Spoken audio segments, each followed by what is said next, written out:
So today, for part 3 of pushing through, I want to talk to you about space.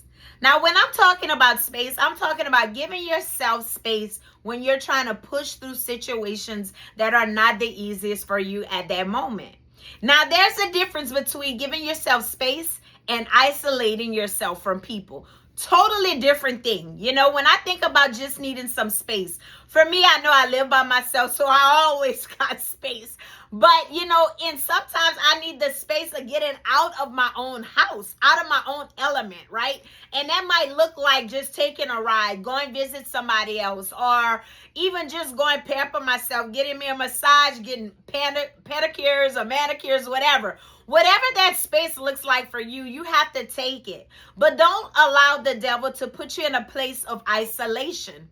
When we are isolating ourselves, it's totally different, and that's when the devil beats on us the most, right? We allow our emotions to run like so bad and high that we feel like every little thing just getting like under our skin. And so the devil is just like beating you on the head when you isolate yourself about situations and making them bigger than what they really need to be.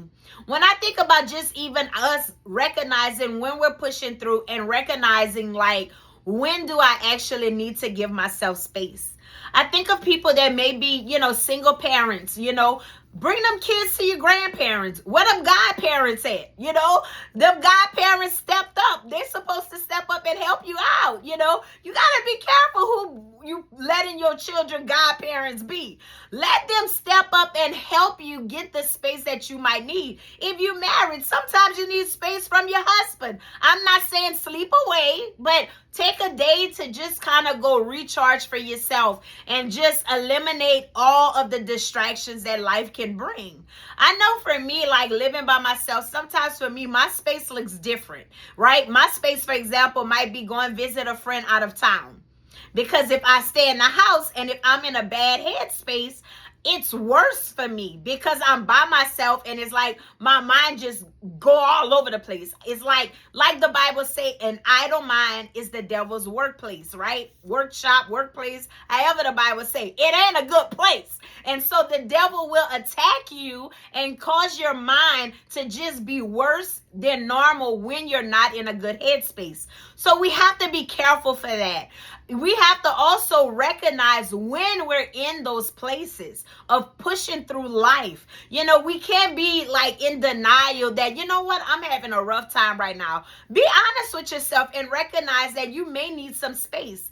And I think back to even like when I think about our family and then people outside of our family, they see two different people. Let's be honest. Your family will see you with no mask on in a sense, right? They see you good, you're bad, you're ugly, your highs, your lows, your middles, like they see everything. But when we're at work or at church or around church family or whatever it might be, they see a different person. So it's like we have to make sure that the person that may have cut us, which means hurt us, is what I'm meaning.